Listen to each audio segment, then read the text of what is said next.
हाँ जी, मेरा ख्याल है कि सारे आ गए हैं बच्चे।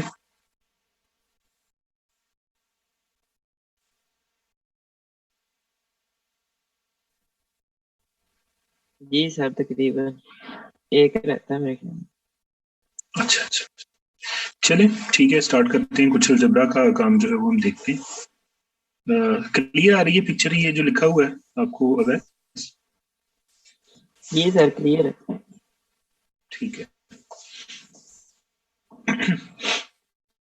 कल हमने क्लोज किया था वेक्टर स्पेसेस से। हम बेसिकली वेक्टर स्पेस की कुछ एग्जांपल्स को डिस्कस कर रहे थे। तो उसमें हमने कैपिटल एफ और बड़ी ब्रैकेट का इस्तेमाल करते हुए हमने एफ एक्स से डिनोट किया था vector space of all polynomials को जिनके कोएफिशिएंट्स जो हैं वो फील्ड एफ में से हैं। और फिर इसकी पर्टिकुलर एग्जांपल्स मैंने जो है वो आपके सामने रखी थी। उसमें आर एक्स की मिसाल मैंने दी थी। तो ये आर एक्स जो है ये ऐसे पॉलिनोमियल्स की वेक्टर स्पेस है जिसके कोएफिशिएंट्स आप सेट ऑफ रियल नंबर्स में से चूज करते हैं, और जो यहाँ पे वेरिएबल इन्वॉल्व है वो एक्स है। तो इसी तरीके से फील्ड की जगह पे आप कुछ भी रख सकते हैं, जैसे ये R X vector space of all the polynomials है। याद रहे इसमें पॉलिनोमियल्स हमारे फाइनाइट डिग्री के, इनफाइनाइट डिग्री के, जीरो पॉलिनोमियल, जिन पॉलिनोमियल्स की डिग्री जीरो है यानी जो कॉन्स्टेंट्स हैं सारे के सारे ही इसके अंदर जो है वो शामिल है।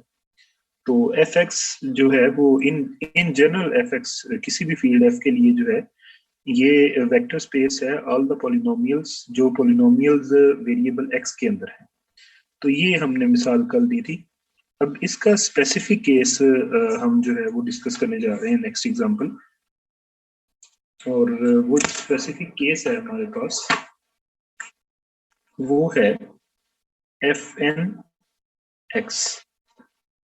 ये भी वेक्टर स्पेस है। इनफैक्ट ये जो एफ एन एक्स है ये इसका सबसेट है। ये जो एफ एक्स है, एफ से मुराद यहाँ पे फील्ड ही है।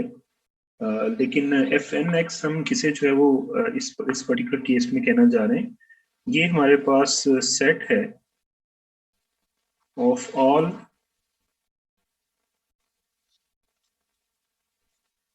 set of all polynomials of degree less than or equal to n। और coefficients जो है वो फील्ड में से हैं, where coefficients are from the field। ये है इसमें। तो एफ एन ऑफ एक्स में हमने बेसिकली करना ये है कि लेने कोएफिशिएंट्स तो हमने फील्ड में से ही लेने हैं, और हमने ऐसे पॉलिनोमियल जो है वो लेने हैं जिनकी डिग्री n या n से कम है। मिसाल के तौर पे मैं इसको पर्टिकुलराइज जो है वो करता हूँ। फर्ज करें कि मैं इसका पर्टिकुलर केस इसमें ले लेता हूँ R2x। तो ये वेक्टर स्पेस है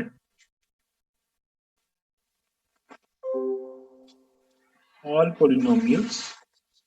It is the vector space of all polynomials with coefficients from R।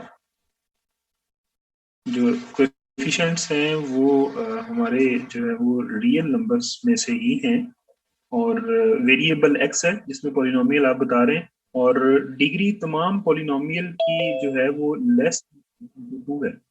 यानी डिग्री टू हो सकती है या टू से छोटी। मिसाल के तौर पर इसके अंदर हमारे पास कौन कौन से पॉलिनोमियल होंगे? इसके अंदर हमारे पास जीरो डिग्री के पॉलिनोमियल्स होंगे। जीरो डिग्री के पॉलिनोमियल से मुराद जो है वो कांस्टेंट्स हैं।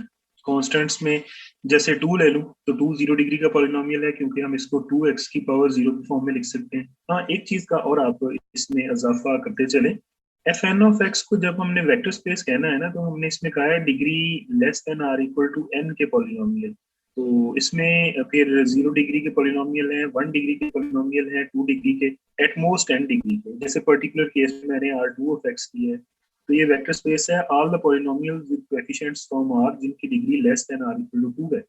लेकिन आप लोग जानते हैं कि वेक्टर स्पेस जो होती है वो अंडर एडिशन एबिलियन ग्रुप भी हमारे पास जो है वो होती है, और एबिलियन ग्रुप में तो आइडेंटिटी भी होनी चाहिए, और आइडेंटिटी यहाँ पे जो है वो जीरो है। तो जीरो की तो हमने पिछले लेक्चर में डिस्कस किया था कि कोई डिग्री डिफाइन ही नहीं होती। तो इसका मतलब ये है कि जब हम एफ एन ऑफ एक्स को वेक्टर स्पेस बनाते हैं तो हमने तो इसमें वेक्टर स्पेस जो ली है, इसमें हमने set of all the polynomials लिया है जिनकी degree less than or equal to N है। तो साथ में हमें इसमें ऐड करना पड़ेगा, ये एन के आगे आप लिखेंगे together with zero polynomial. Zero polynomial आपको इसमें वजाहत करके बता के अलहदा लेना पड़ेगा, क्योंकि जीरो पॉलिनोमियल जब तक हम इनमें शामिल नहीं करेंगे ये degree less than or equal to N वाले पॉलिनोमियल्स में, तो ये अंडर एडिशन आइडेंटिटी वाली प्रॉपर्टीज में नहीं बनेगी, तो F N of X vector space नहीं बनेगी। जब ऊपर हमने एफ ऑफ एक्स की बात की थी उसमें तो हमने कहा था ना vector space of all the polynomials, तो इसमें जीरो पॉलिनोमियल तो ऑटोमेटिकली आ गया। लेकिन जब हमने एफ एन ऑफ एक्स की बात की है तो ऑफ कोर्स फिर हमने यहाँ पे जो है ऐसे पॉलिनोमियल्स दिए हैं जिनकी degree less than or equal to N है, तो इसमें साथ हमें स्पेशल अलग लिखना पड़ेगा टुगेदर जीरो पॉलिनोमियल। एग्जैक्टली ऐसे ही जब मैंने आर टू एक्स की बात की है, ये जिनकी degree less than or equal to two है, तो साथ हमें बताना पड़ेगा जीरो पॉलिनोमियल को हमें अलहदा ऐड करना पड़ेगा क्योंकि उसकी डिग्री डिफाइन नहीं है, तो आर टू ऑफ एक्स में उसकी वजाहत नहीं होती। टुगेदर विद जीरो पॉलिनोमियल, ये हमें जो है वो साथ में अलग बताना पड़ेगा। इसका मतलब ये है कि इसमें जीरो पॉलिनोमियल भी होगा इसके अंदर जो आर टू एक्स है, तो जीरो पॉलिनोमियल है, जीरो पॉलिनोमियल की कोई डिग्री जो है वो डिफाइन नहीं है, उसकी रीजन भी मैंने आपको बताई थी। तो अगर इसमें फिर टू या टू से कम डिग्री वाले होने हैं तो टू से कम डिग्री वाले कौन कौन से हैं? जीरो डिग्री का पॉलिनोमियल जो कि कांस्टेंट्स होते हैं आपके पास, या वन डिग्री का पॉलिनोमियल। वन डिग्री के पॉलिनोमियल्स कौन से हैं जिनमें एक्स की मैक्सिमम पावर वन है, मिसाल के तौर पर टू एक्स प्लस, या फिर टू डिग्री के पॉलिनोमियल्स की बात हम एक्चुअली जो है वो कर रहे हैं। और टू डिग्री का पॉलिनोमियल कौन सा होगा, मिसाल के तौर पर जिसमें x square plus x plus one आप कर लें, यानी एक्स वाली ऐसी टर्म जिसमें एक्स की मैक्सिमम पावर टू होगी, बाकी आगे कोई क्वेश्चन बुनियाद में जीरो भी हो सकता है। डिग्री वाले पॉलिनोमियल्स जो हैं इनमें एक्स की पावर टू नहीं तो आना ही। तो ये तरीक़ाकार आप जो है वो इस्तेमाल करेंगे, और ये जो आर टू एक्स है together with the zero polynomial, ये हमारी वेक्टर स्पेस है of all the polynomial with real coefficients और जिनकी degree less than or equal to two के। ऐसे ही हम R three x, R four x और C x, C two x, C three x या Q x, Q two x, Q three x, ये तमाम हम डिफाइन कर सकते हैं। In general F N X जो है ये सेट ऑफ ऑल पॉलिनोमियल्स है of degree less than or equal to N together with the zero polynomial, और कोएफिशिएंट्स जो है ये फील्ड एफ में से हमने जो है वो यहाँ पे लिए हुए हैं, तो ये हमेशा वेक्टर स्पेस बनाती है। ये बात आप जहन में रखेंगे। गोया दो तरह की पॉलिनोमियल वेक्टर स्पेसेस आपने पढ़ी है, एक आपने पढ़ी है vector space of all polynomial जिसमें इनफाइनाइट पॉलिनोमियल्स भी हैं, फाइनाइट पॉलिनोमियल्स भी हैं, जीरो पॉलिनोमियल भी है।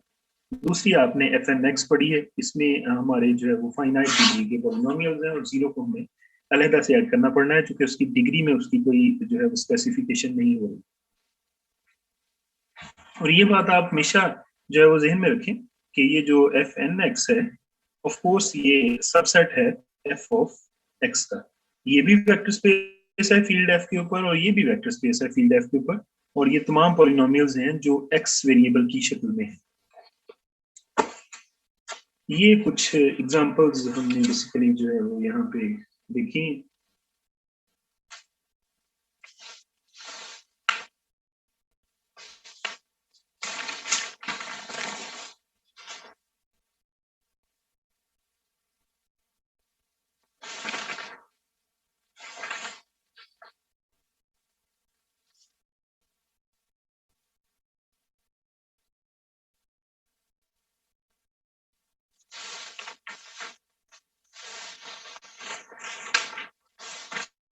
इसी तरीके से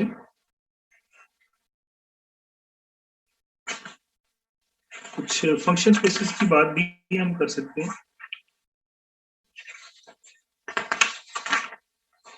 लेकिन मैं कुछ डिस्कशन इसमें जो है वो सब स्पेसेस की तरफ लेके जाऊंगा।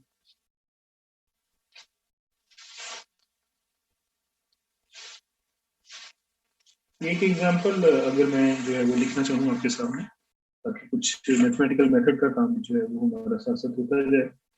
एक और एग्जांपल आप वेक्टर स्पेस की इस केस के अंदर जो है वो ले लें।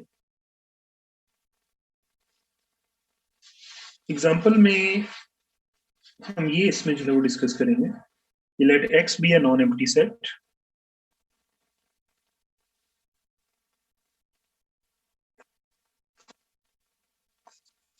Late X be a non empty set of R, ये सबसेट है रियल नंबर्स का।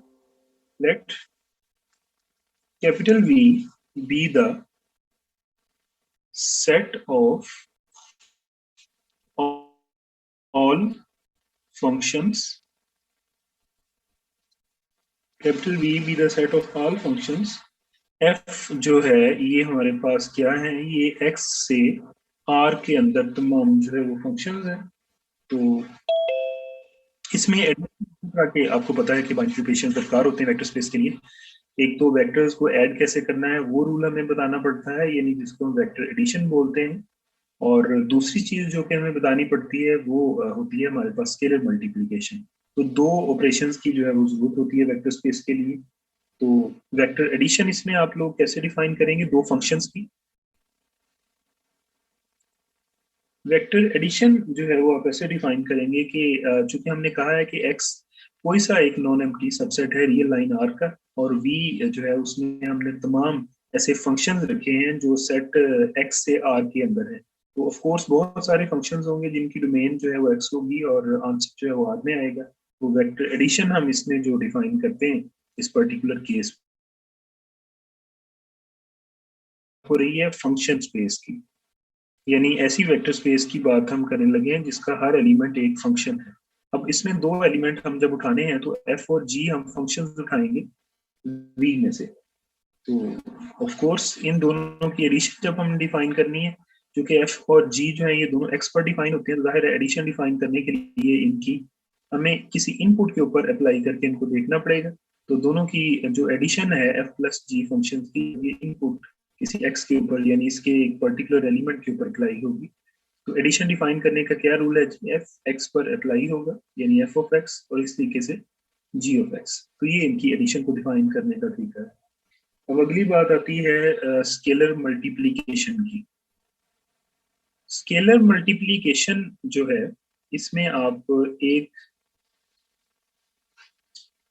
अल्फा जो है वो चूज करेंगे फील्ड में से, और फील्ड यहाँ पे है सेट ऑफ रियल नंबर्स। और एक एलिमेंट आप जो है वो चूज करेंगे, जाहिर बात है कि वी के अंदर से, वी में फंक्शंस है। तो एफ आप फर्स्ट कर लीजिए कि आपने वी में लिया, आपने क्या डिफाइन करवाना है कि अल्फा को वेक्टर के साथ मल्टीप्लाई करके, यानी अल्फा एफ, इसको आप इसका बिहेवियर आप चेक करना चाह रहे हैं। तो चूंकि ये एक फंक्शन है तो लिहाजा जाहिर बात है इसकी इनपुट जब तक हम इसको इनपुट पर अप्लाई नहीं करेंगे तो इसका बिहेवियर हम नहीं देख सकेंगे। तो अल्फा एफ को जब आप एक्स पर अप्लाई करेंगे, तरीकाकार क्या है कि अल्फा स्केलर बाहर ही रहेगा और एफ जो है वो अपनी इनपुट के ऊपर अप्लाई हो जाएगा इस तरीके से ऑपरेट होके, फिर ये अल्फा के साथ मल्टीप्लाई होगा। तो ऑफ कोर्स ये हमारे पास जो है वो वेक्टर स्पेस है, ये तमाम के तमाम फंक्शंस हैं इसके अंदर। तो इनफैक्ट आप कह सकते हैं कि ये फंक्शंस की जो है वो स्पेस है। इस आइडिया को थोड़ा सा जो है वो जनरलाइज भी किया जा सकता है इस केस के अंदर, और इसको आप जो है वो यूं भी ले सकते हैं कि x अगर कोई सा एक नॉन एम्प्टी जो है वो सेट, और इन दैट पर्टिकुलर केस अगर x non empty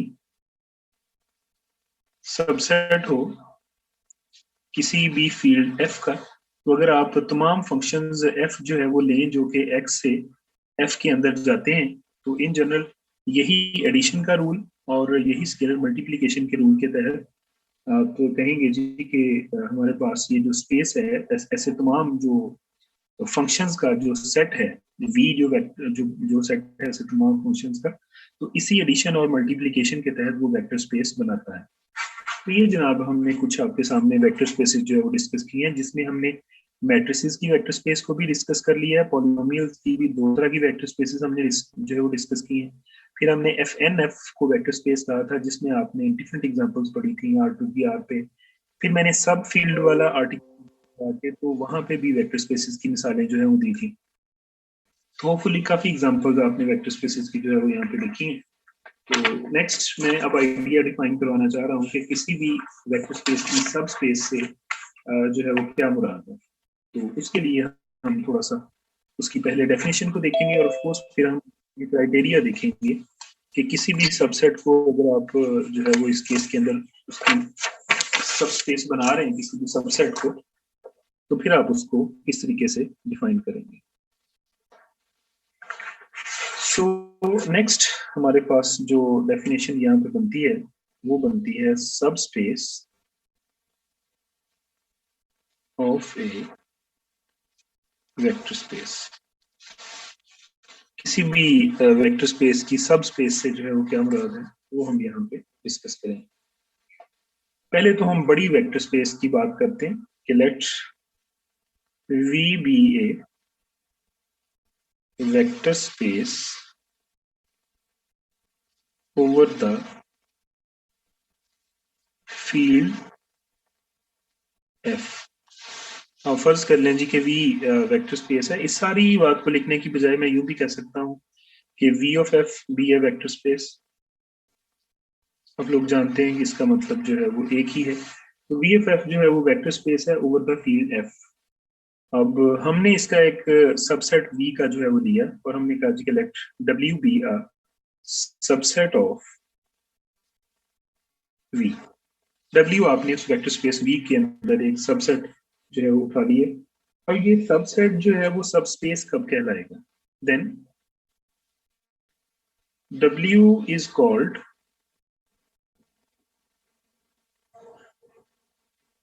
a subspace of V, then W is called a subspace of V if W is itself a vector space over the same field F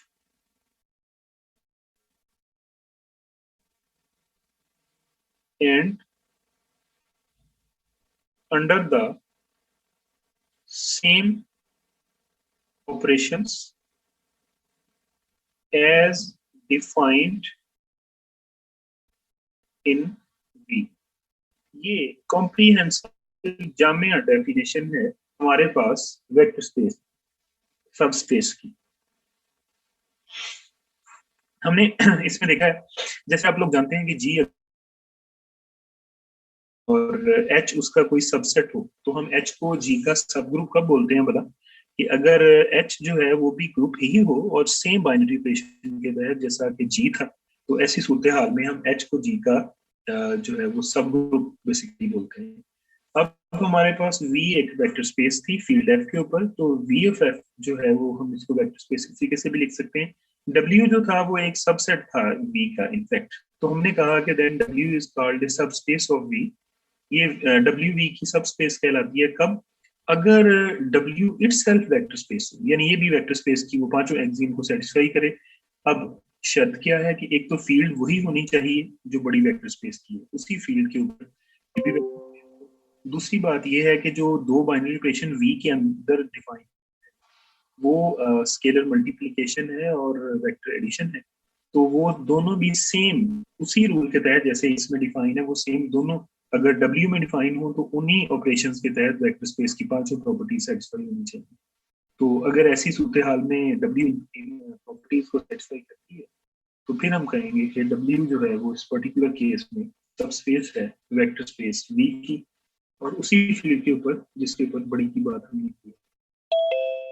सबसे पहली example जो हमारे जहन में आई है भी, हमने इस लेक्चर के स्टार्ट में ये चीज बताई थी कि एफ एक्स जो है ये space of all the polynomials in the form of the variable x and coefficients from the field f, ये vector space of all the polynomials है। और फिर हमने बताया था कि हमने डिस्कस किया था एफ एन एक्स का। एफ एन एक्स में तमाम पॉलिनोमियल्स थे जिनके लिए कोएफिशिएंट्स जो है वो फील्ड में से हैं और तमाम की degree less than or equal to n है और ये वेरिएबल x की शक्ल में है। तो अंडरस्टूड सी बात है। हमने देखा था कि ये भी वेक्टर स्पेस है, ये भी वेक्टर स्पेस है, और हमने ये भी इसमें डिस्कस किया था कि एफ एन एक्स जो है ये सबसेट है एफ एक्स का। इनफैक्ट ये बाइनरी ऑपरेशन दोनों में सेम डिफाइन है, पॉलिनोमियल्स को ऐड करने का तरीका, स्केलर्स को मल्टीप्लाई करवाने का तरीका। तो इनफैक्ट हम यूं कह देंगे कि एफ एन एक्स जो है ये हमारी बेसिकली जो है वो सब स्पेस है एफ एक्स की, ये चीज है। तो ये एफ एन एक्स जो है वो सब स्पेस है एफ एक्स की। इसी तरीके से ये फर्स्ट एग्जांपल मैंने आपके सामने जो लिखी है, एज ए सेकंड एग्जांपल आप वेक्टर स्पेस V को ले लें, R2 ओवर द फील्ड, ये set of all ordered pairs है, रियल ऑर्डर्ड पेयर्स है, और फील्ड हमने R में से जो है वो ली है। और आप लोग जानते हैं कि ये वेक्टर स्पेस है, R इसमें फील्ड है और सेट इसमें R2 है। तो मैं इसका एक सबसेट जो है वो लेता हूँ, W में V का सबसेट में लेता हूँ। तो उसमें मैं, जाहिर है R2 ऑर्डर्ड पेयर्स आने हैं, लेकिन कुछ स्पेसिफिक टाइप के ऑर्डर्ड पेयर्स हैं जिनकी मैं यहाँ पे बात करूंगा। तो W1 मैं इसको जो है वो कह लेता हूँ। ये मैं कुछ और तरह का भी जो है इसका सबसेट लूंगा R2 और R3। तो इसमें मैं क्या करता हूँ, इसमें वो ऑर्डर पेयर रखता हूँ जिसमें पहला एलिमेंट जो है वो कुछ भी हो सकता है, कोई भी रियल नंबर हो सकता है। दूसरा एलिमेंट 0 में फिक्स कर देता हूँ। ये यहाँ पे रियल नंबर्स में से कोई भी जो है वो हो सकता है। तो यहाँ पे भी 0 हो सकता है, लेकिन 0 के अलावा कोई सा भी रियल नंबर पुट किया जा सकता है। तो ऐसे तमाम ऑर्डर पेयर्स जिसका सेकेंड जो एलिमेंट है वो हमेशा 0 है, पहले वाला चेंज होता है। तो ऐसी सूरत हाल में हम ऐसी जो वेक्टर स्पेस है आपके पास, ये वाली जो चीज है, ये हम देख सकते, बासानी चेक कर सकते हैं कि ये W1 जो है ये बेसिकली सब स्पेस है। ये हमेशा R2 ओवर R3 ये हमेशा जो है वो सब स्पेस है। इसी तरीके से सेकेंडली हम इसी तरीके से, जैसे हमने बाद वाले को 0 फिक्स किया, पहला कोई भी रियल नंबर हो सकता था, तो ये R2 ऑफ R की वेक्टर स्पेस की सब स्पेस बन गई। एग्जैक्टली ऐसे ही पहले नंबर पे 0 फिक्स करके और सेकंड पे कोई भी रियल नंबर रख के भी इसको वेक्टर स्पेस बना सकते हैं। यानी W2 अगर मैं ऐसे कर लूँ कि इसमें 0 और A टाइप के एलिमेंट्स हों, तो ये B आप कह लें, चलें B इसको ले लें, क्योंकि आप पहले वाले को अमूमन A भी लेते होते ना ऑर्डर पे। तो ये 0 B कह लें और B हमारा कोई सा भी जो है वो रियल नंबर है, तो आप इसको आसानी चेक कर सकते हैं। W2 जो है ये भी सब स्पेस है इसमें R2 of R vector space. तो ये हमने R2 ऑफ R जो है वो जब फील्ड R के ऊपर R2 order pairs vector space जो बनाते हैं, उसकी हमने यहाँ पे बात इनफेक्ट जो है वो की।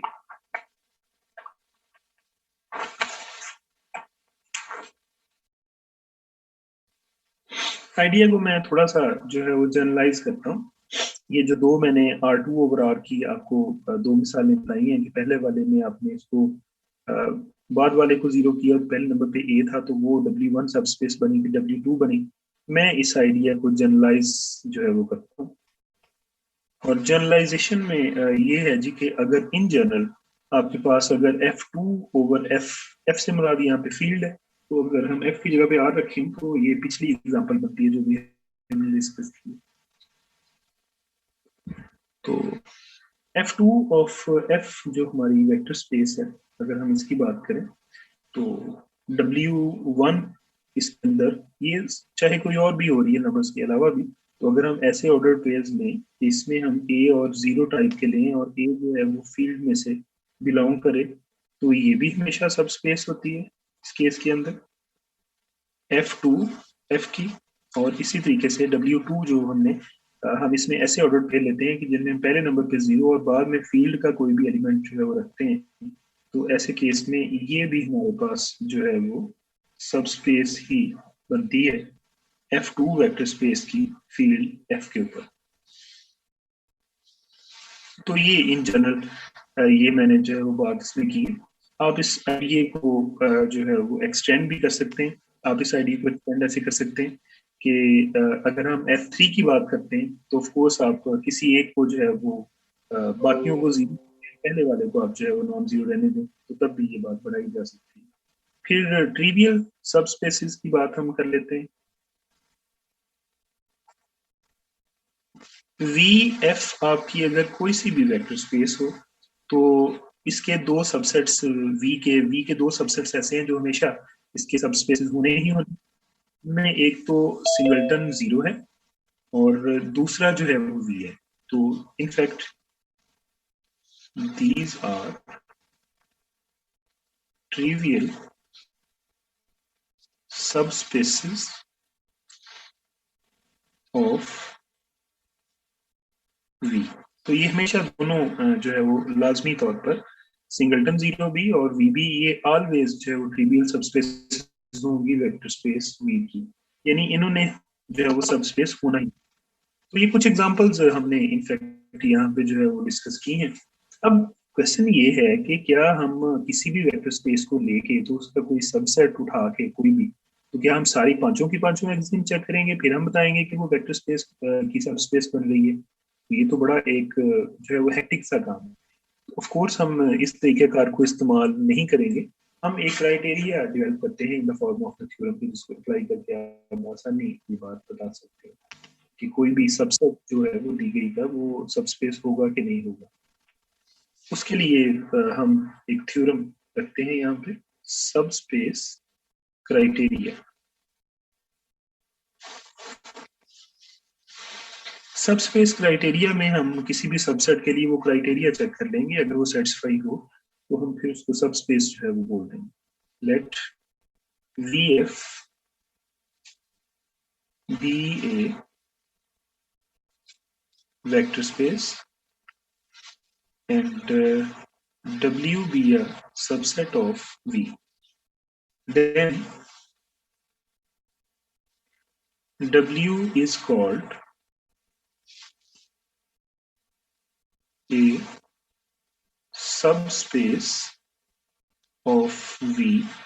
ये कब सबस्पेस कहलाएगी? इफ नंबर वन, पहली कंडीशन ये है इसमें कि इसको क्लोज्ड होना चाहिए, यानी W को क्लोज्ड होना चाहिए अंडर वेक्टर एडिशन। अगर वर्डिंग में बयान करें तो हम इसको ऐसे कहेंगे कि W को क्लोज होना चाहिए अंडर वेक्टर एडिशन। इसका मतलब ये है कि अगर मैं दो एलिमेंट जो है वो ले लूं, स्मॉल W1 और स्मॉल W2 में ले लूं कैपिटल W में से, तो इन दोनों का सम जो है यानी small W1 plus small W2, इस सम को कैपिटल W के अंदर होना चाहिए। इसका ये मतलब है मैथमेटिकली। दूसरी बात ये है कि इसको जो है वो W should be closed, W is closed under scalar multiplication। दूसरा ये आपके पास है, इसका मतलब ये है कि आप अल्फा कोई जो है वो स्केलर ले लें फील्ड में से और स्मॉल W आप जो है वो ले लें कैपिटल W में से, की मल्टीप्लीकेशन यानी अल्फा W जो है ये लाजमी तौर पर कैपिटल W के अंदर ही। तो ये दोनों अगर प्रॉपर्टीज अलग अलग है, यानी दो एलिमेंट लें उनका सम लें तो W में ही जाए, एक W का एक एलिमेंट लें तो दोनों का स्केलर मल्टीप्लिकेशन का आंसर W में जाना चाहिए। कहलाएगी। हम इन दोनों को इकट्ठा करके एक सिंगल इक्वेशन की फॉर्म में भी क्राइटेरिया जो है वो डेवलप कर सकते हैं।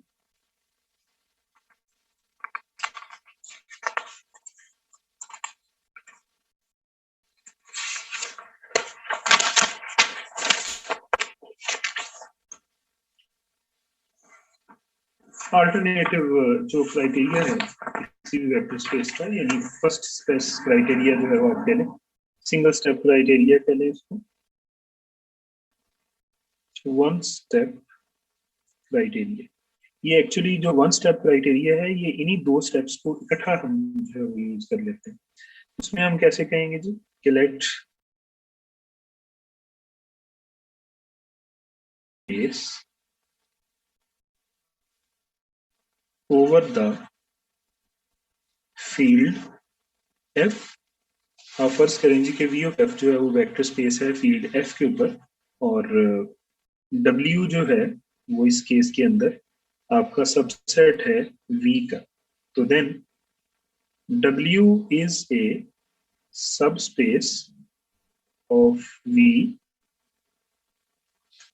कब सबस्पेस कहलाएगी कि आप जो है वो दो इसके अंदर से दो स्केलर लें, if and only for all alpha 1 alpha 2 belongs to field. दो आप फील्ड के मेंबरान लें और दो आप W के मेंबरान, और W1 स्मॉल W1 और स्मॉल W2 आप ले लें कैपिटल W में से, तो इनको मल्टीप्लाई करेंगे, पहले वेक्टर के साथ दूसरे स्केलिंग को दूसरे वेक्टर के साथ और ऐड करें तो सम W में होना चाहिए। तो क्या होना चाहिए कि α1 W1 plus W2 should belong to W। तो अगर ये इस तरह का कॉम्बिनेशन, यानी अब इसमें स्केलर मल्टीप्लिकेशन भी आ गई है और एडिशन भी आ गई है, पिछले दोनों स्टेप्स को एक्चुअली हमने कंबाइन करके इसके अंदर जो है वो लिखा है। तो अगर α1 W1 प्लस α2 W2 अगर W में जाए तो ऐसी सूरत हाल में हम कहते हैं कि W जो है वो सब स्पेस है वेक्टर स्पेस V की। तो अब आपकी जनाब मर्जी है कि आप चाहे तो ये वाला क्राइटेरिया लगा लें, अलग अलग चेक कर लें कि दो W के एलिमेंट्स लें, सम भी W में ही जाए, और एक फील्ड का एलिमेंट लें और एक W का एलिमेंट लें तो स्केलर मल्टीप्लिकेशन W में जाए। या अगर आप ये सारा काम एक ही स्टेप में चेक करना चाह रहे हैं तो फिर आपको ये करना पड़ेगा कि आपको दो फील्ड के एलिमेंट्स उठाने पड़ेंगे, दो वेक्टर, और इस तरह का लीनियर कॉम्बिनेशन आपको बनाना पड़ेगा, वो W में जाएगा। ऐसे सूरत हाल में हम कहते हैं कि ये सब स्पेस है। अभी हमने बात की थी इससे पहले आज के लेक्चर में ही स्पेस ऑफ फंक्शंस की। स्पेस ऑफ फंक्शंस में हमने जो है वो लिए थे, फंक्शंस लिए थे जो कि x से r में थे, यानी फंक्शन स्पेस की। उसमें मैंने दो फंक्शंस को ऐड कैसे करते हैं वो भी आपको बताया था, और किसी एक फंक्शन को स्केलर से कैसे मल्टीप्लाई करते हैं वो भी वहां पे मैंने आपके साथ जो है वो डिस्कस किया था। तो ये भी ऑफ कोर्स वेक्टर स्पेस होती है, एडिशन और मल्टीप्लिकेशन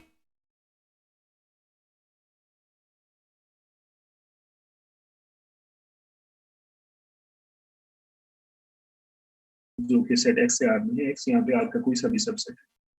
तो अगर W1 इसमें मैं लूँ, इसमें मैं तमाम इवन फंक्शंस ले लूँ, ये इवन फंक्शंस हैं।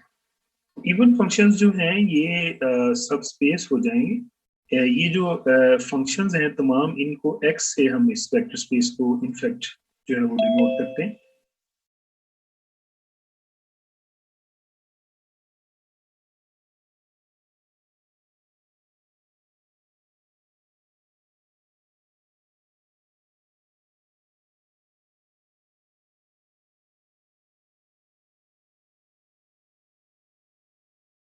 इवन फंक्शन कौन सा होता है कि जिसके लिए f ऑफ माइनस एक्स जो है वो f ऑफ x के बराबर हो for all elements of the domain. ये गोया कि फंक्शन स्पेस की एक सब स्पेस है। इसी तरीके से W2 एक और सब स्पेस में जो है वो देता हूँ, इसमें हम ले रहे हैं ऑड फंक्शंस को। ऑड फंक्शंस क्या होते हैं? ऑड फंक्शंस वो तमाम फंक्शन हैं जिसकी जो इस प्रॉपर्टी को सेटिस्फाई करें, f of minus x is equal to negative f of xk for all x belongs to capital X। तो जो इस प्रॉपर्टी को सेटिस्फाई करते हैं, जैसे ये इवन फंक्शंस हैं, तो हमारा cos x जो होता है ये इवन फंक्शन होता है। उसकी रीजन ये है कि cos ऑफ नेगेटिव x जो है वो cos ऑफ x के बराबर होता है, यानी नेगेटिव इसमें से हम बाहर नहीं लेंगे। और ऑड फंक्शंस की अगर आप बात कर लें तो जो साइन एक्स होता है ये इनफैक्ट हमारी ऑड फंक्शन की एग्जांपल है। उसकी रीजन ये है कि साइन ऑफ नेगेटिव एक्स जो है वो नेगेटिव साइन ऑफ एक्स के बराबर होता है, इसमें से नेगेटिव बाहर आ जाता है। तो वो है कि ये हमारी ऑड फंक्शन की एग्जांपल है। तो ये W1 और W2 यानी इवन फंक्शंस का सेट भी वेक्टर स्पेस बनाता है, और ये ऑफ कोर्स ये सबसेट है fx का, ये तो इसकी सबस्पेस है। और इसी तरीके से जो और फंक्शन है ये भी W2 जो है ये भी fx की सबस्पेस है। इसी तरीके से वैसे तो और भी बहुत सारी बनाई जा सकती हैं, जो कुछ वेल नोन सी सबस्पेसेस हैं, मैं उनकी बात जो है वो कर रहा हूँ। तो अगर आप MNF वेक्टर स्पेस की बात कर लें, ये जो MNF है ये है इनफैक्ट ये हमारे पास है vector space of all the n by n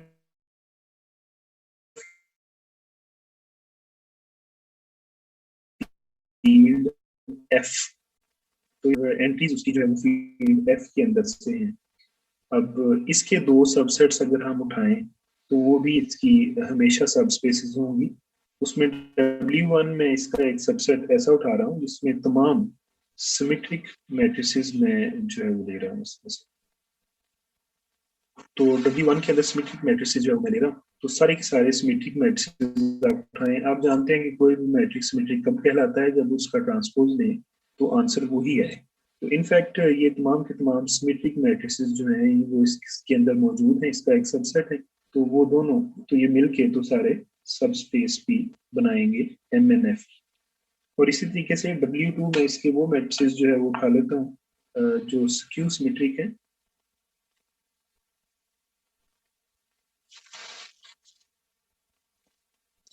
और आपको अगर ये याद हो तो स्क्यू सिमेट्रिक मैट्रिसेस कौन से मैट्रिसेस हैं जिनके लिए आप ट्रांसपोज लें तो आंसर जो है वो -A के बराबर है। तो इनफैक्ट ये जो W2 है ये भी सब स्पेस है हमारे पास MNF वेक्टर स्पेस की, तो वह ये भी उसकी जो है वो सब स्पेस है। इन पर्टिकुलर आप फिर यहाँ पे F की जगह पे जो है वो R रख सकते हैं। तो अगर आप स्पेशली एग्जांपल जो है इसमें लेना चाहें तो हम M2 R की मिसाल ले सकते हैं इसमें से एज ए पर्टिकुलर। मैंने तो जनरल एग्जांपल दिया ना, आप इस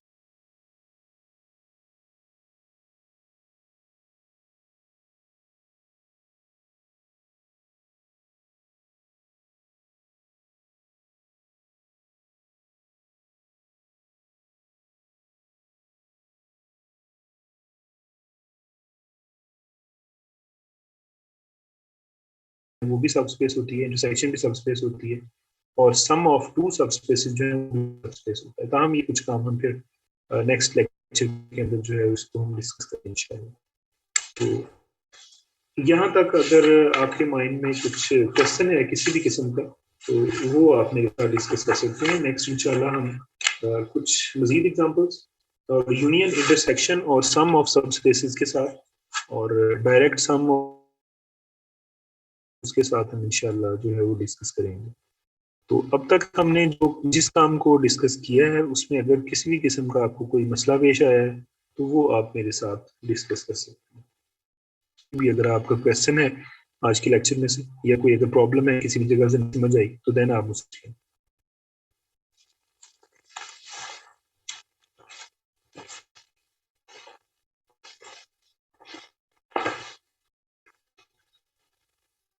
वेक्टर स्पेस में जब हमने एग्जांपल ली थी मैट्रिसेस की, तो वहां तो कोई भी ऑर्डर था, मींस M/N का।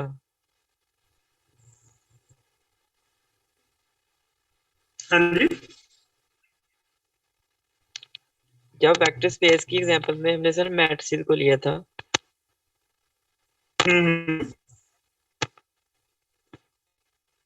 तो उधर तो मैट्रिक्स का ऑर्डर कोई भी था M/N। तो इधर सब स्पेस में जो है वो फिक्स क्यों किया N/N means square matrix? Secure matrices जो है ना वो इनफैक्ट जब स्पेस की बात करेंगे स्क्वायर मैट्रिक्स के लिए बनते वो तो स्क्वायर हैं। स्पेस की मैट्रिसेस बात है होंगे, सिमेट्रिक और स्क्यू सिमेट्रिक तो स्क्वायर ही होंगे। ऐसे ही। आवाज नहीं आ रही सर से। मे बी सिग्नल वाला का कोई इशू, ऐसे मेरे पास तो पूरे सिग्नल। चलिए सही। हाँ जी, और कोई क्वेश्चन किसी बच्चे का? बाद में कंप्लेंट स्टार्ट करने जा रहा हूँ, तो इशू है तो लोग मेरे साथ डिस्कस कर सकते हैं।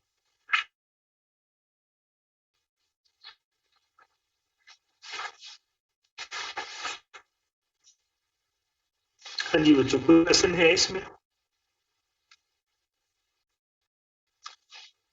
अच्छा, अगर नहीं है तो फिर ये बताएं कि कॉम्प्लेक्स एनालिसिस का कितना किया था, कहाँ पे इसको क्लोज किया था कॉम्प्लेक्स एनालिसिस वाले काम में?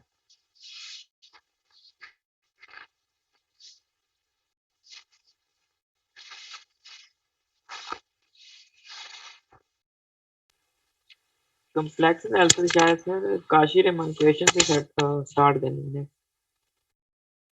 काशी रीमान इक्वेशन हमने स्टार्ट करनी थी। जी सर। ठीक है। अब इसकी अंडरस्टैंडिंग आपको हो गई है वैसे, जो आपने रीजन पूछी थी MNF की? स्पेसिफिकली एन ही क्यों ऑर्डर लिया, स्क्वायर मैट्रिसेस क्यों लिए? जी सर, वो सिमेट्रिक और स्क्यू सिमेट्रिक के लिए, क्योंकि वो स्केयर मैट्रिक्स होते हैं। एग्जैक्टली वो सब स्पेसेस की हमने बात करनी थी ना, जाहिर है कि उधर हमने फिर वो सेम एक ही तरह की वेक्टर स्पेस लेनी थी और उसी के स्पेसिफिकली हमने सबसेट्स जो है वो लेने थे, जिसको हमने सब स्पेस बनाना था। तो इसलिए वैसे अगर वेक्टर स्पेस डिस्कस करें तो फिर वो एम बाई एन के मैट्रिक्स वेक्टर स्पेस बनाते हैं। सब स्पेस के लिए फिर जो वो सेम हमने उसके मैट्रिसेस। जी सर जी। अच्छा, ये काफी बाकी कोई क्वेश्चंस। पार्टिसिपेंट बता दे कि उन्हें जो स्क्रीन है और वॉइस क्लियर आ रही है या मेरी तरफ ही कोई प्रॉब्लम है। किसी बच्चे, अच्छा मतलब आवाज लगातार नहीं आ रही है, कट के आ रही है, क्या प्रॉब्लम है?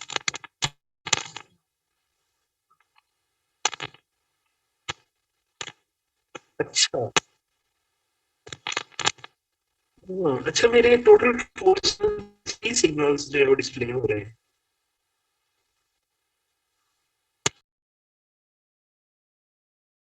हाँ, मे बी कोई तो बिल्कुल नहीं नजर नहीं आ रही, या ये जो पेज में लिख रहा हूँ नजर नहीं आ रही।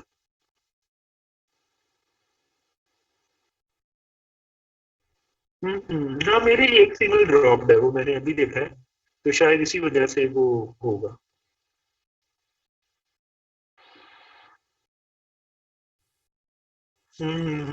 अच्छा, हालांकि स्क्रीन पे तो क्लियरली मुझे वो नजर आ रहा है ना, मतलब, लेकिन जाहिर है आप लोगों को वो ट्रांसमिट नहीं सही हो रही थी। ये इसी मैंने दोबारा मीटिंग स्टार्ट की है उसमें प्रॉब्लम आ रहा है कि पहले भी आ रहा था?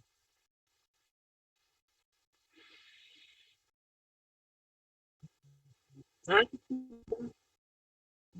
ये कुछ का इशू है फिर जो है वो कम है, हालांकि यहाँ पे तो फुल होते हैं सिग्नल।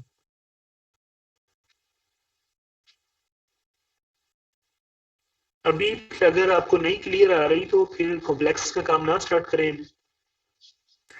सर कर ले स्टार्ट। जी। सर कर ले स्टार्ट, वो अपने पढ़ना ही है ऊपर से ज्यादा। अच्छा, चलिए ठीक है। मैं आपको जो है इसमें बताता जाता हूँ, आप लोगों के पास चूंकि किताब बस ओपन कर लें बुक अपने सामने, क्योंकि उसमें पेज नंबर्स वगैरह तो जाहिर है आप लोगों को पता ही है।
हाँ जी, इसमें कुछ फर्दर मैं आपको जो काम करवाऊंगा कॉम्प्लेक्स एनालिसिस में। स्क्रीन आप लोगों के सामने है, बाकी तो जाहिर है मैंने आपको जैसे मैसेज है वो बताना ही है। तो हमने लास्ट इसके अंदर जो है वो देखा था लेक्चर के अंदर कि डिफरेंशिएबिलिटी इंप्लाई करती है कंटिन्यूटी को। ये फंक्शन अगर डिफरेंशिएबल है तो श्योरली वो कंटिन्यूस भी होगा, लेकिन इसका कन्वर्स ट्रू नहीं होता। कुछ ऐसे फंक्शंस होते हैं जो कंटिन्यूस होते हैं लेकिन डिफरेंशिएबल नहीं होते। तो गोया मैंने आपको बताया था कि कंटिन्यूटी स्टेप है और डिफरेंशिएबिलिटी जो है वो इसके अगला जो है वो स्टेप है हमारे पास। तो ये दो एग्जांपल्स मुझे जो है वो नजर आ रही हैं ऐसी। इनमें से f of z is equal to z conjugate, एक फंक्शन ये है, और दूसरी मुझे नजर आ रहा है f of z is equal to z modulus. ये दोनों जो है ये कंटिन्यूअस हैं, लेकिन ये नोवेयर डिफरेंशिएबल। सर आपकी आवाज भी फट के आ रही है, मतलब ठीक नहीं आ रही आवाज, और पिक्चर भी नहीं आ रही सही। ये सिग्नल का ही इशू है फिर बहुत ये ज्यादा। सर आपकी तरफ ही इशू है, ये ऊपर लिखा भी आ रहा है। अच्छा चलिए मैं एक दफा ऑन करके इसको ऑफ करके ऑन करता हूँ, फिर आपको दोबारा लिंक सेंड करता हूँ ग्रुप में। चलें ठीक है। शायद इससे एक मसला हल हो जाए। वैसे सिग्नल कम आ रहे हैं मेरे ना कुछ। जी सर, अभी भी आवाज बिल्कुल नहीं सही नहीं आ रही। अच्छा मैं दोबारा इसको ऑफ करके ऑन करता हूँ, ठहर जाएगा।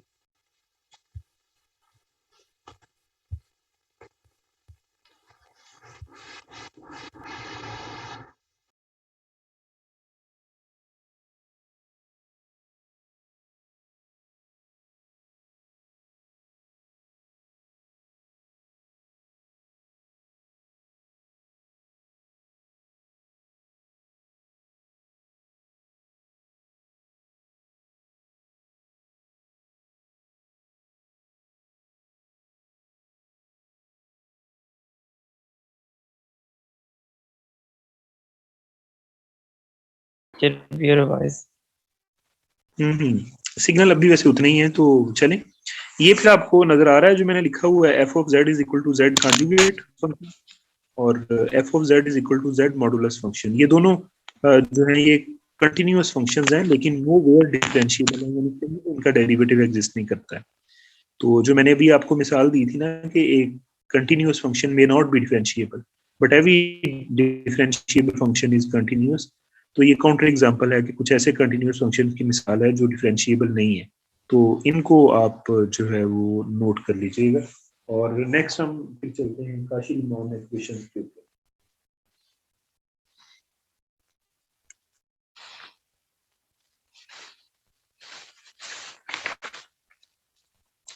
काशी-रीमान इक्वेशंस की करेंगे तो आप लोग अपना हाईलाइट करते जाएं साथ में, जहां पे आप फील करें कि कोई कंफ्यूजन है आपको, तो वहां से आप मेरे साथ डिस्कस कर सकते हैं। ज़ाहिर आपके पास और एडिशन है, तो मेरे पास कुछ और एडिशन है। काशी-रीमान इक्वेशंस जो है वो हम स्टार्ट करेंगे।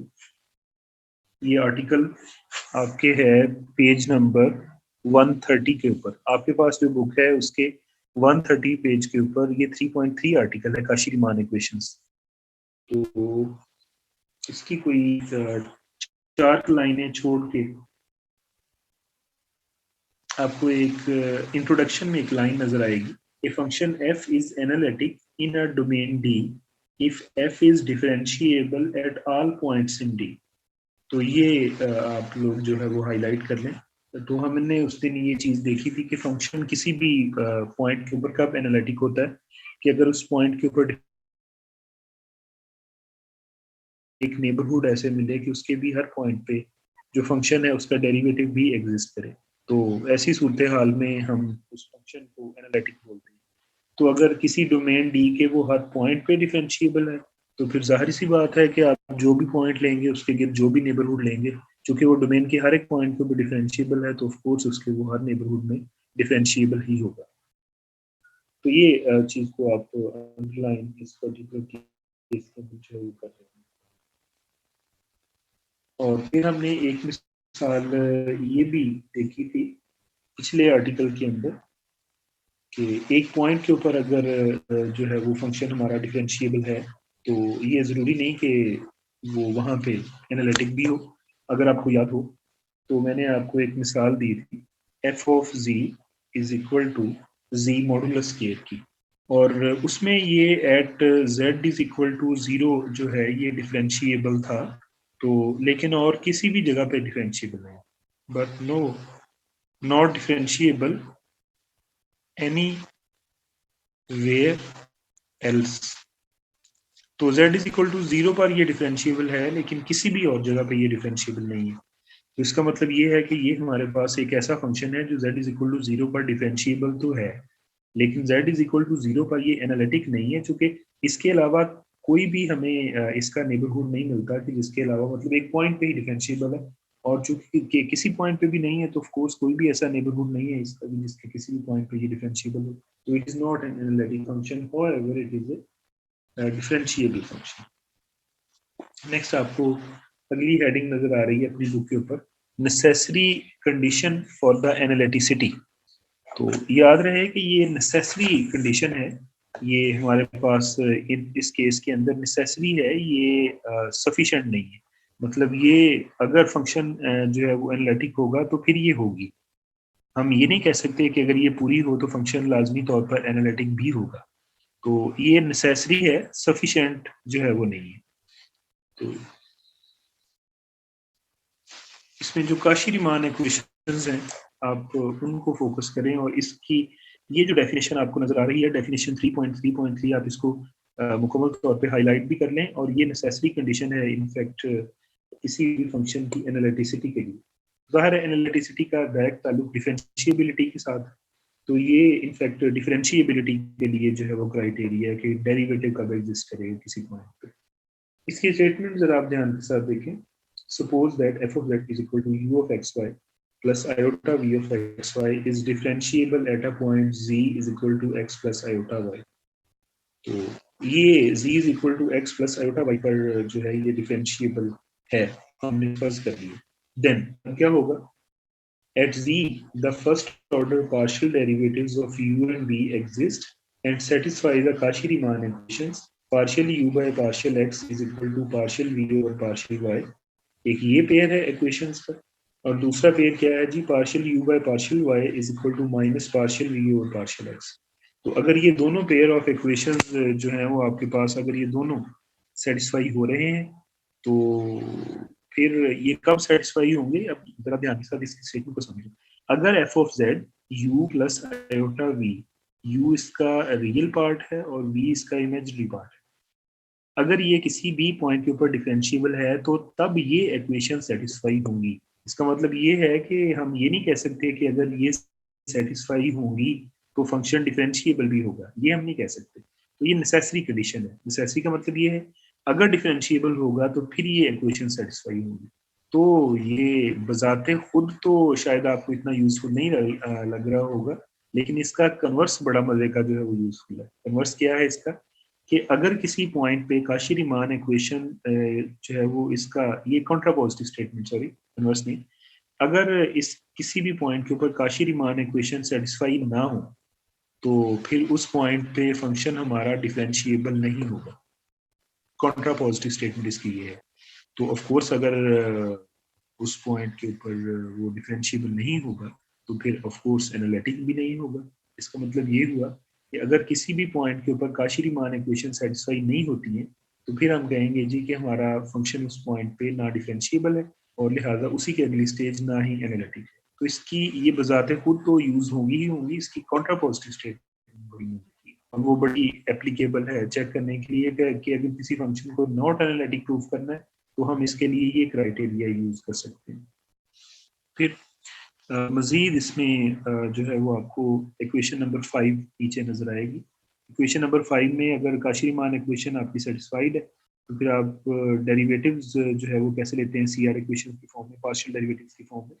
एफ डैश ऑफ जी को लिखा जा सकता है partial u by partial x plus iota partial v over partial y, तो plus iota partial v over partial x. तो इसको भी आप हाईलाइट कर लें, ये पार्शियल डेरिवेटिव्स की शक्ल में एफ डैश ऑफ जेड यानी डेरिवेटिव का फार्मूला है। एग्जैक्टली ऐसे ही एफ डैश ऑफ जेड का वाई के लिहाज से पार्शियल डेरिवेटिव्स के लिए भी है फार्मूला, और एफ डैश ऑफ जेड जो है ये बराबर होता है negative iota partial u by partial y plus partial v over partial y. इसको भी आप हाईलाइट करें। जैसा कि मैंने आपको बताया है कि इस थ्योरम की कॉन्ट्रापोजिटिव स्टेटमेंट हमारे लिए बड़ी हेल्पफुल है, यानी नॉन एनालिटिसिटी के लिए वो क्राइटेरिया हमें जो है वो बेसिकली प्रोवाइड करती है।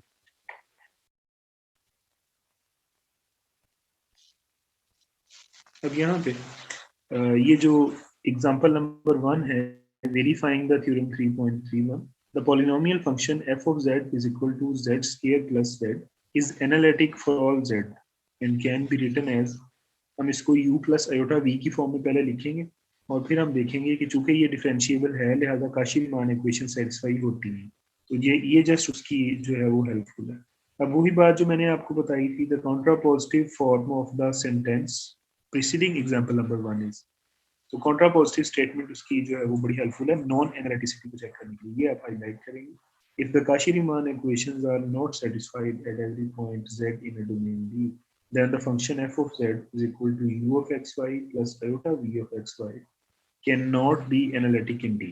तो अगर किसी भी पॉइंट के ऊपर काशी-रीमान इक्वेशन सेटिस्फाई नहीं होती तो फंक्शन हमारा उस पॉइंट पर एनालिटिक नहीं होगा।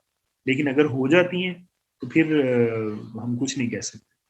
अगर हो जाती है ना तो फिर फंक्शन एनालिटिक हो भी सकता है, नहीं भी हो सकता। तो उसके लिए फिर मजीद हमें कुछ कंडीशन उसमें ऐड करके होने के लिए क्राइटेरिया बनाना पड़ेगा। तो हम एनालिटिक ना होने के लिए ये क्राइटेरिया एनफ है कि अगर सी आर इक्वेशन किसी पॉइंट पे सेटिस्फाई नहीं है तो फंक्शन वहाँ पे एनालिटिक नहीं होगा। इसी बात की एप्लीकेशन ये आपको नीचे जो दी गई है, show that the complex function f of z is equal to 2x square plus y plus iota y square minus x। Of course ये जो रियल पार्ट है इसको आप u कहते हैं और जो आयोटा का कोएफिशिएंट है इसको आप v कह देते हैं। तो हमने ये साबित करना है कि ये एनालिटिक नहीं है। अगर ये एनालिटिक नहीं है तो फिर इसका मतलब ये है कि सी आर इक्वेशन हम चेक कर लेंगे। तो partial u by partial x जैसे 4x आया है और पार्शियल वी और पार्शियल वाई कहाँ से 2y आया है, तो ये दोनों डिफरेंट है। ऑफ कोर्स ये यहाँ पे हम इसमें कह सकते हैं। फिर similarly partial u by partial y 1 है और पार्शियल वी और पार्शियल एक्स माइनस 1 है। Partial u by partial y naught जो है वो बराबर है minus partial u partial x के, लेकिन इस केस के अंदर ये सेटिस्फाइड ओनली है। उसका मतलब ये सी आर इक्वेशन सेटिस्फाइड नहीं है, तो फंक्शन हमारा जो है वो एनालिटिक नहीं है। अब अगला जो थ्योरम है ये वाला theorem 3.3.2 criterion for the analyticity. अब ये है कि अगर हमने सी आर इक्वेशंस की फॉर्म में ही एक क्राइटेरिया डेवलप करना है एनालिटिसिटी का, तो फिर हमें कुछ मजीद शराइत सी आर इक्वेशंस के साथ ऐड करनी पड़ेगी।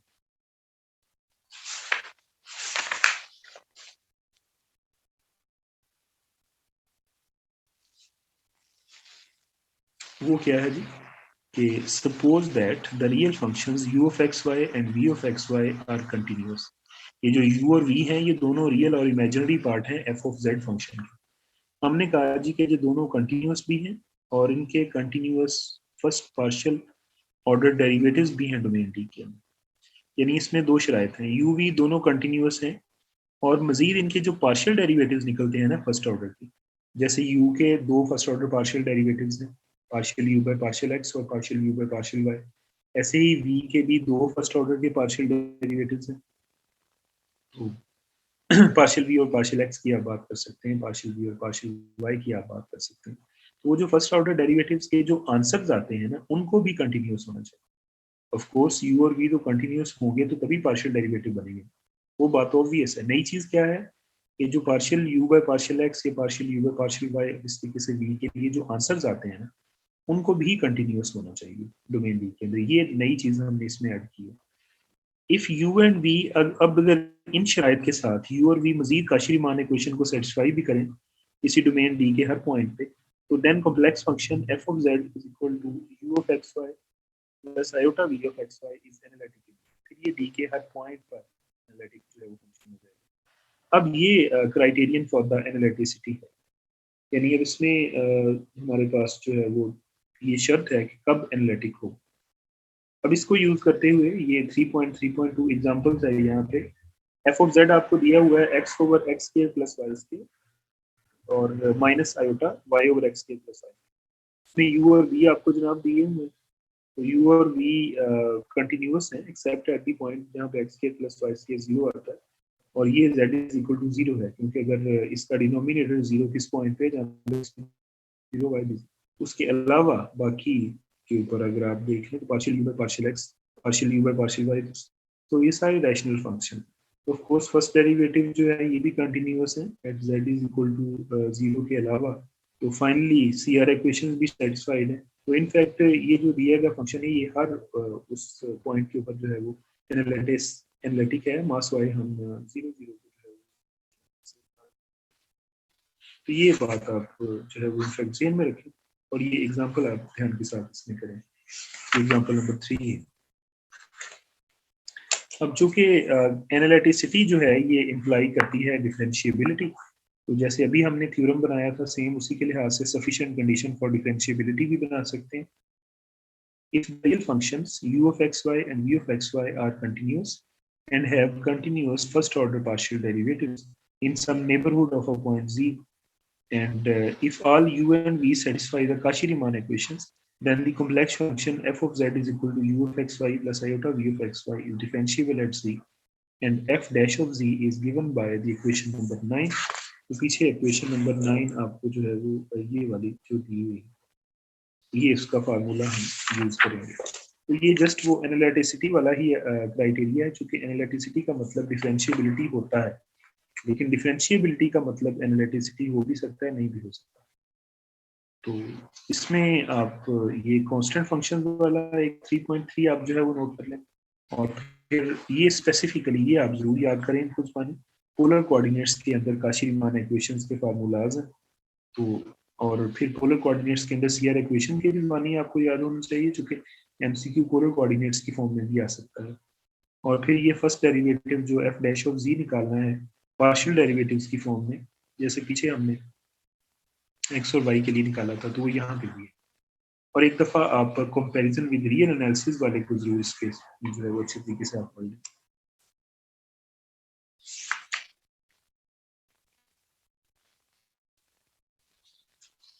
और इसमें और तो कोई इसमें जो है वो नई चीज नहीं है। हाँ, एक्सरसाइज के अंदर अगर आप वैसे तो आप जानते हैं, ये आप 25वें क्वेश्चन की स्टेटमेंट को हाईलाइट कर सकते हैं। F of z is equal to e raise to the power z जो है वो इंटायर फंक्शन है। इंटायर फंक्शन का ये मतलब ये है कि पूरी कॉम्प्लेक्स प्लेन में हर जगह पे एनालिटिक होगा। तो इसके अलावा साइन, कॉस और साइन हाइपरबोलिक, कॉस हाइपरबोलिक, ये भी हर जगह पे एनालिटिक होते हैं। ऑफ कोर्स ये भी इंटायर फंक्शन की एग्जांपल्स हैं आपके पास। तो कल इंशाल्लाह फिर हम नेक्स्ट आर्टिकल हार्मोनिक फंक्शन के बारे में करेंगे, और इसकी एक्सरसाइज जो है वो भी आप चेक कर लें। अगर आपको कोई ये 3.3 एक्सरसाइज में अगर कोई बिल्कुल छोटे छोटे क्वेश्चंस आपको नजर आते हैं एनालिटिक चेक करने के, तो वो भी आप सीआर इक्वेशन के इस्तेमाल से उसको बआसानी देख सकते हैं। इसको जरा ध्यान से एक दफा देख लें, कोई अगर इसमें क्वेश्चन हुआ तो आप मेरे साथ इसमें डिस्कस कर सकते हैं। मैं जो है वो सेशन को आज वाले को एंड करने जा रहा हूँ। कोई अगर किसी किस्म का मसला आपको अगर पेश आता है तो आप मेरे साथ भी जो है क्वेश्चनिंग करके उसको डिस्कस कर सकते हैं।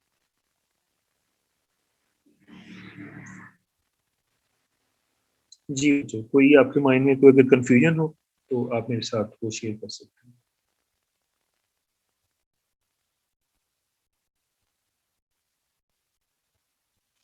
आवाज आ रही है सबको? जी सर, आवाज थी। ठीक है, अब स्क्रीन भी ठीक रही है, वैसे गुजारा हो गया? जी सर, ठीक रही है। सही है। तो इतना काम आप करें तो इंशाल्लाह हार्मोनिक फंक्शंस और किसी भी फंक्शन का हार्मोनिक कॉन्जुगेट हम कैसे निकालते हैं, तो उसके लिए फिर क्राइटेरिया और एग्जांपल्स जो है वो इंशाल्लाह हम कल के लेक्चर में डिस्कस करेंगे। कोई अगर क्वेश्चन कोई पार्टिसिपेंट पूछना चाहे तो वो डिस्कस कर सकता है, नहीं तो मैं फिर मीटिंग एंड करने जा रहा हूँ। कोई आप लोग अगर बात करना चाहें तो वो आप कर सकते हैं।